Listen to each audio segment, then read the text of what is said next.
हाय दोस्तों, कैसे हैं आप सभी। मैं डॉक्टर अनव्यास फिर से अपने यूट्यूब चैनल पर आप सभी का स्वागत कर रहा हूं और आशा कर रहा हूं सभी ठीक है, मस्त है, एंजॉय कर रहे हैं। फाइनेंशियल डेरिवेटिव्स का सब्जेक्ट चल रहा है। 9th मोस्ट इंपॉर्टेंट क्वेश्चन पे मैं आ चुका हूं।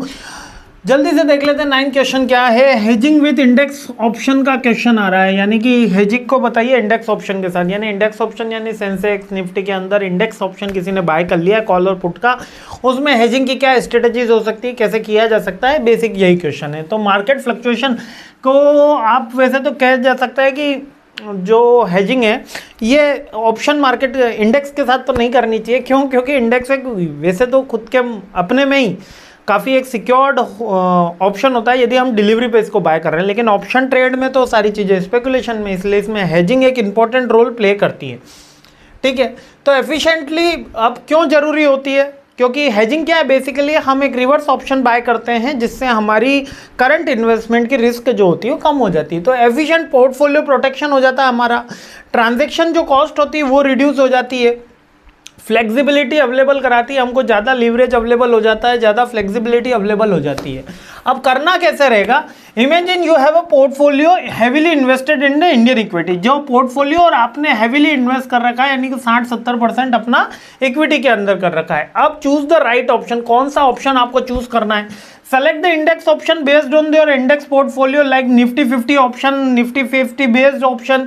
जोन सा आपका पोर्टफोलियो, लाइक आपने निफ्टी 50 लिया है, निफ्टी 100 लिया है, सेंसेक्स 30 लिया है, कौन सा लिया है ना, उसके अकॉर्डिंग उसकी एक स्ट्राइक प्राइस पिकअप करनी होगी और उस स्ट्राइक प्राइस को ऑफर करना होगा, बैलेंस करना होगा और स्लाइटली आप उसके अकॉर्डिंग ऑप्शन चूज करेंगे। और उसकी एक्सपायरी भी आपको ध्यान में रखनी है कि आप वीकली एक्सपायरी ले रहे हो कि मंथली एक्सपायरी ले रहे हो, और उसके अकॉर्डिंग आपको पुट और कॉल के ऑप्शन लेने होते हैं। यूजुअली प्रोटेक्टिव पुट ऑप्शन लिया जाता है। प्रोटेक्टिव पुट ऑप्शन में हम अगेंस्ट में वो प्राइस ले लेते हैं जिसका स्लाइटली मूवमेंट हो रहा हो या बिल्कुल ना के बराबर मूवमेंट हो रहा हो, जो प्रोटेक्टिव पुट ऑप्शन के थ्रू आती है।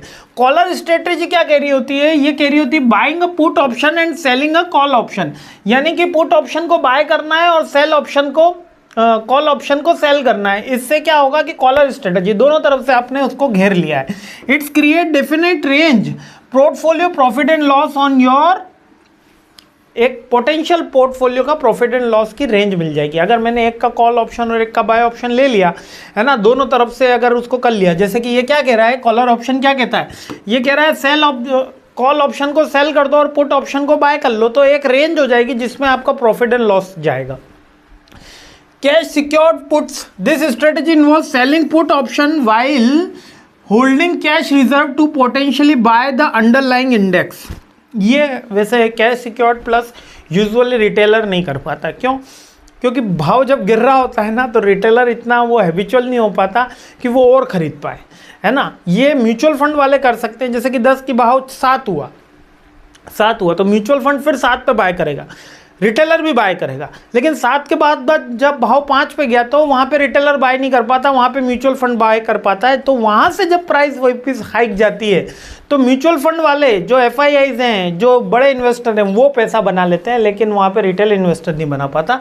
ये कैश सिक्योर्ड प्लस की स्ट्रेटेजी होती है। कॉलर स्ट्रेटेजी समझ में आ गई। प्रोटेक्टिव पुट के अंदर अपन स्लाइटली डिफरेंट की स्ट्रेटेजी लेते हैं। यूजुअली 3 स्ट्रेटेजी है। हेजिंग में बेसिकली कुछ ज़्यादा स्ट्रेटेजीज नहीं है, ये 3 स्ट्रेटेजी है। ये आपको तब ज़्यादा और समझ में आता है ये वाला सब्जेक्ट जब आप इसको प्रैक्टिकली कर रहे होते हैं।